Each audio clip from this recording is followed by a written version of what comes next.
बरगी बांध में लगातार हो रही बारिश और बढ़ती जल आवक को देखते हुए रविवार रात 8 बजे से बांध के जल द्वारों से जल निकासी की मात्रा बढ़ा दी जाएगी। आज 28 जुलाई 2025 की सुबह 8 बजे बांध का जलस्तर 420.05 मीटर दर्ज किया गया, जो कि बांध की कुल जल उपयोगी क्षमता का 77.48% है। वर्तमान में पानी की आवक 4760 क्यूसेक है। मौसम विभाग द्वारा लगातार बारिश की चेतावनी और जलग्रहण क्षेत्र में हो रही बारिश को देखते हुए प्रशासन ने जलस्तर नियंत्रित करने के लिए जल निकासी को 3177 क्यूसेक से बढ़ाकर 4498 क्यूसेक करने का निर्णय लिया है। अब कुल 15 जलद्वार 2.16 मीटर की औसत ऊंचाई पर खुले रहेंगे, जिससे मां नर्मदा के घाटों पर जलस्तर 10 से 12 फीट तक बढ़ सकता है। प्रशासन ने आमजन से अपील की है कि वे नर्मदा के घाटों व तटीय इलाकों से दूरी बनाए रखें और सावधानी बरतें।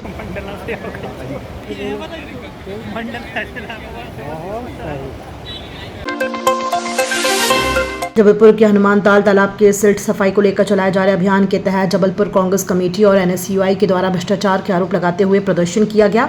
आरोप है कि तालाब की सफाई के लिए लगाए गए 80 लाख के बिल तो हैं, पर इन 4 माह में कार्य क्या हुआ है। वहीं हृदय स्थल कहा जाने वाला हनुमानताल तालाब आज भाजपा के भ्रष्टाचार का दुखड़ा खुद रो रहा है, जो किसी से छिपा नहीं है। वहीं सावन मास चालू हो गया है, हिंदू रीति रिवाजों से सुसज्जित त्यौहार का सिलसिला, ऐसे में तालाब की ये हालत किसी से छिपी नहीं है। वहीं भरी बारिश के बीच ये प्रदर्शन चलता रहा। जी भैया, आज हम लोग NSUI के सभी युवाओं के साथ, और मैं इनकी हौसला अफजाई करना चाहता हूं हमारे NSUI और युवा कांग्रेस साथियों को, जिन्होंने जबलपुर शहर की एक मुख्य समस्या, जिसको अभी 4 दिन पहले ही हमने अभी EOW को भी शिकायत पत्र दिया है। पूरा जबलपुर शहर पूछ रहा है कि हनुमान ताल की दुर्दशा का जिम्मेदार कौन। हनुमान ताल का जीर्णोद्धार किया जा रहा है या बंटाधार किया जा रहा है। अभी अभी आपने देखा होगा कि माननीय नगर निगम के महापौर जी और कमिश्नर महोदय का एक बयान आया कि हमने मात्र 12 ही लाख रुपए खर्च किए अभी तक। तो भाई, आपने बुलेट ट्रेन के सपने दिखाए काय को थे? अगर 4 महीने 12 ही लाख आप खर्च कर सकते हो, तो हनुमान ताल का पानी सुखाए काय को था? और 4 महीने में आप क्या करने वाले थे 12 लाख से, ये तो बताइए। ये 12 लाख रुपए की अगर सफाई करनी थी तो नाव को भी और स्टीमर डाल के उतनी मिट्टी निकाल सकते थे, 15-20 ट्रक। उतना कचरा तो साल भर नगर में वैसे भी निकालता था। ये हनुमान ताल के सब नागरिक जानते हैं, नाव लगी रहती थी ना कचरा निकालने के लिए। अगर उतना ही कचरा निकालना था तो नाव से भी निकल जाता। और अगर वाकई सिल्ट निकालनी थी, तो अगर आपने 1000-2000 ट्रक 500 ट्रक सिल्ट निकाली है, तो जबलपुर शहर का वो मैदान बता दे जहाँ ले जाके आपने उसको डंपिंग की है, क्योंकि वो तो किसी को दिख नहीं रही। तो ये पैसा गया कहाँ? और ये एक बात आपके माध्यम से बताना चाहता हूँ, ये 12 लाख का भुगतान का मामला नहीं है। जिस दिन मैंने EOW को शिकायत की, उस दिन 80 लाख रुपए का भुगतान और किए जाने की तैयारी। तो घोटाला बड़ा है। दाल में नमक या दाल में बराबर नहीं, पूरी दाल ही काली। तो मैं आपके माध्यम से, पूरी जनता ने जो आज यहाँ मांग कर रही है, यहाँ के लोग देखते थे हनुमान ताल में बारिश का वो नज़ारा, जब यहाँ लहलाता पानी दिखता था और घोड़ा नक्काश से ओवरफ्लो दिखता था, वो खूबसूरती लोग चाहते थे हनुमान ताल की। आपने तो आज इसकी दुर्दशा कर दी। घास निकल रही है, काई निकल रही है। इन सब बातों को लेके जो भारी आक्रोश है जनता में, नाराजगी है, हम लोग इसलिए आज सड़कों पे।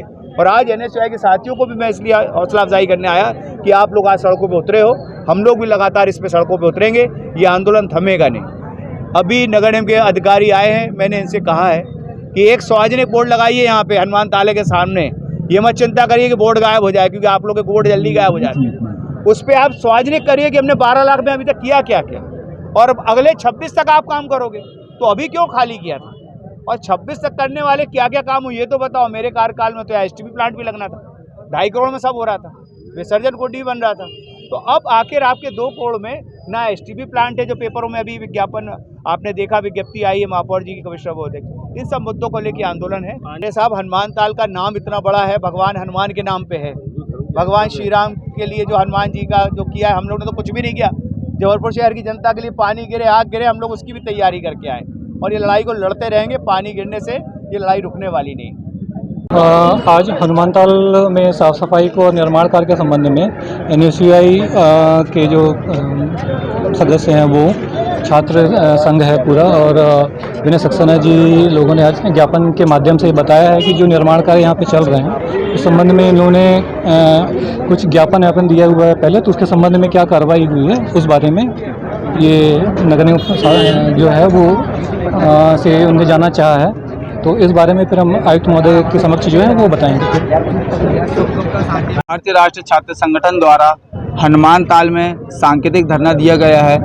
जिस प्रकार से क्षेत्र के विधायक और महापौर के द्वारा श्रेय लेने की होड़ में हनुमान ताल तालाब की दुर्दशा कर दी गई है। आज हनुमान ताल अपनी दुर्दशा देखने के लिए खुद बेबस है।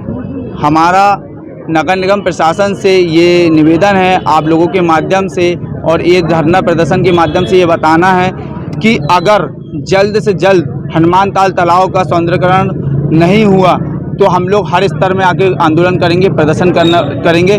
उसके लिए मुझे चाहे जिस स्तर में जाना पड़ेगा मैं सबके लिए तैयार हूँ। एडवोकेट नीलेश मार, प्रदेश महासचिव NSUI। इस वर्ष भी हरियाली अमावस्या पूजन समारोह और कांवड़ यात्रा का आयोजन श्री आदर्श केसरवानी वैश्य समाज संगठन केसरी नगर हाथीताल के तत्वाधान में श्रीमद जगत गुरु नरसिंह पीठाधीश्वर पूज्य डॉक्टर स्वामी नरसिंह देवाचार्य जी महाराज के सानिध्य में आयोजित किया जा रहा है। अतः इस अवसर पर उपरोक्त समयानुसार आप सब परिवार सादर आमंत्रित हैं। कृपया इस भव्य कार्यक्रम में उपस्थित होकर अपनी श्रद्धा रूपी पुष्प मां के चरणों में अर्पित कर पुण्य लाभ और अमूल्य सहयोग अवश्य प्रदान करें। सभा हाथीताल के नेतृत्व में हमारे समाज की कांवड़ यात्रा जिसमें 1000 से 1500 लोग प्रतिवर्षानुसार इस वर्ष भी है और हमेशा से पिछले 10 वर्षों से निकाली जा रही है। इसमें महिलाएं, बच्चे, बुजुर्ग काफ़ी संख्या में होते हैं। ये ग्वारी घाट में सुबह 9 बजे से मां नर्मदा का जल उठाकर गुप्तेश्वर मंदिर में भोलेनाथ को अर्पित कर हम लोग प्रणाम करेंगे। आपका नाम? गोपाल गुप्ता। सड़कों की बदहाली के खिलाफ जबलपुर के परसबड़ा बस्ती के लोगों का गुस्सा फूट पड़ा है। वार्ड नंबर 71 की इस बस्ती में सालों से सड़क नहीं बनी है, जिससे परेशान लोग अब खराब सड़क और पानी से भरे गड्ढों में बैठकर धरना दे रहे हैं। धरना स्थल पर नारेबाजी और भजन कीर्तन कर लोग प्रशासन को जगाने की कोशिश कर रहे हैं। बस्ती वासियों का कहना है कि उन्हें ना तो सड़क मिली, ना नाली, ना पीने का साफ पानी, मूलभूत सुविधाओं तक से वंचित है। स्थानीय निवासी अभिषेक पाठक ने बताया कि हमने कई बार जनप्रतिनिधियों और निगम को शिकायत दी है, लेकिन कोई सुनवाई नहीं हुई।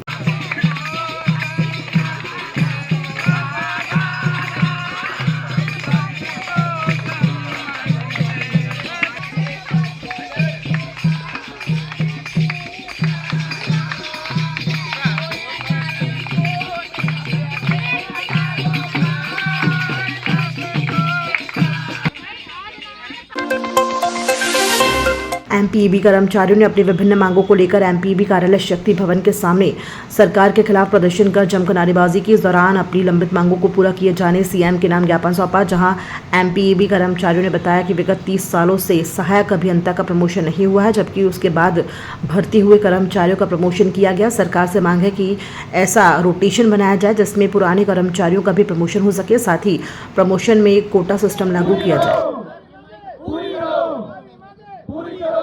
संघर्ष हमारा नारा है, हर जुल्म की टक्कर में संघर्ष हमारा नारा है, हमारी मांगे पूरी पूरी करो।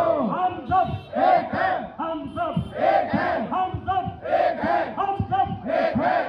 हमारी करो, हमारी मांगे पूरी करो। हम सब एक है, हम सब एक है। ये ध्यानाकर्षण प्रदर्शन कार्यक्रम हो रहा है। ये मुख्यतः इसका कारण ये है कि लंबित बहुत 30-35 वर्षों से कुछ समस्याएं चल रही हैं, जिनका आज तक किसी ने निराकरण करने की नहीं सोची। तो माननीय मुख्यमंत्री महोदय, ऊर्जा मंत्री महोदय और सभी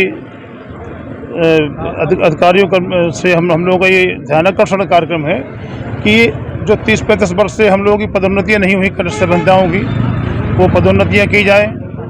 अभी जो भर्तियाँ हो रही हैं डिपार्टमेंट में, उनमें सहायक अभियंताओं की भर्ती हो रही है, उनकी भर्ती की जगह कनिष्ठ अभियंताओं को पदोन्नति दी जाए। इसी तरीके से जो 30-35 साल से जो पदोन्नति नहीं हो रही है, उनका एक ऐसा कुछ प्रमोशनल चैनल बनाया जाए कि रेगुलर पदोन्नति होती रहे। सहायक अभियंताओं की भर्ती करते रहते हैं और कनिष्ठ अभियंताओं को वहीं रोक के रखा है, लगभग 40 वर्ष हो चुके हैं। तो हम लोगों का कहना यह है कि सहायक अभियंताओं में 40% कोटा दिया जाए, इसके बाद कार्यपालन अभियंता में 40% कोटा दिया जाए और दीक्षण अभियंता में यही कोटा 40% दिया जाए। एक प्रमोशनल चैनल ऐसा हो कि जो रिक्रूटी है उनका रिक्रूटमेंट करते रहे, जो प्रमोटी है उनको भी प्रमोशन मिलता रहे। दूसरी हमारे जो है अन्य मांगे हैं, संविदा के साथी हमारे वो लगभग 15-20 साल से काम कर रहे हैं, उनको नियमित करने का है। 2018 से इन्होंने किया प्रबंधन ने कि उनका ग्रेड पे सने कम कर दिया है, पहले 4400 था, फिर 4100 किया, 3200 कर दिया। मतलब एक और हम आगे बढ़ रहे हैं। 5वीं अर्थव्यवस्था बन रही है देश की। हमारा भारत, हमारा मध्य प्रदेश आगे बढ़ रहा है आर्थिक रूप से, और हमारे कनिष्ठ संबंधियों को मतलब उनका कम पे स्ट्रक्चर मतलब डाउन किया जा रहा है। ये बहुत ही मतलब गंभीर वेतन विसंगति है। और इसी तरह से हमारा चतुर्थ वेतनमान कुछ लोगों को मिल रहा है, तो उसमें भी भ्रांतियाँ उत्पन्न कर दी गई हैं। प्यार, मोहब्बत और फिर 3 तलाक मामला है। जबलपुर के नीता कॉलोनी खेरमाई मंदिर के पास में रहने वाली एक महिला निशा अंजुम ने शिकायत की है कि महिला को नवाजिश अहमद के द्वारा पहले प्रेम जाल में फंसाकर 2023 में प्रेम विवाह किया गया। विवाह करने के बाद से ही लड़का पक्ष के परिजनों, पति, सास, ससुर व ननद के द्वारा महिला को मारपीट कर दहेज की मांगों को लेकर के प्रताड़ित किया जाने लगा। साथ ही 3 तलाक बोलकर घर से बाहर निकाल दिया। इन्हीं सब बातों से परेशान होकर के महिला के द्वारा थाने आधार ताल में शिकायत दर्ज करवाई गई है। जी कहाँ पे आए हैं, क्या शिकायत है आपकी? जी मैं निशा अंजुम, मैं नेता कॉलोनी की हूँ और मेरा मायका खेरमाई मंदिर के पास का। मेरी शादी 2 साल हो गया। बहुत इन लोग परेशान करे ससुराल वाले मेरे को। क्या नाम है ससुराल वालों का? पति का नाम है नवाजिश रहमान, सास का नाम है सबाना बी और एक ननद है कुंवारी ननद नूरी।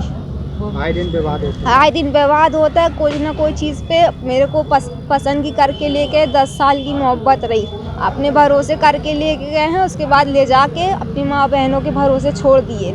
आए दिन उनकी अम्मी हमको छोड़ छुट्टी की धमकी देती हैं, तलाक की धमकी देती हैं, कहती हैं छोड़ छुट्टी करवाएंगे, दूसरी शादी करवाएंगे जहाँ हम देखे हैं। कल आई हो अपने घर से। आए दिन गाड़ी की हमसे डिमांड करती हैं। हमारे माँ बाप ऐसी गाड़ी पे जो उनके रहा वो कर दिए। तो कहती है आ तो गई है, रहने नहीं देंगे, तेरे को तलाक दिलवाएंगे, दूसरी शादी करवाएंगे। आए दिन हमको यही करवाती थी। और 14 तारीख को क्या बोल के घर से निकाला गया?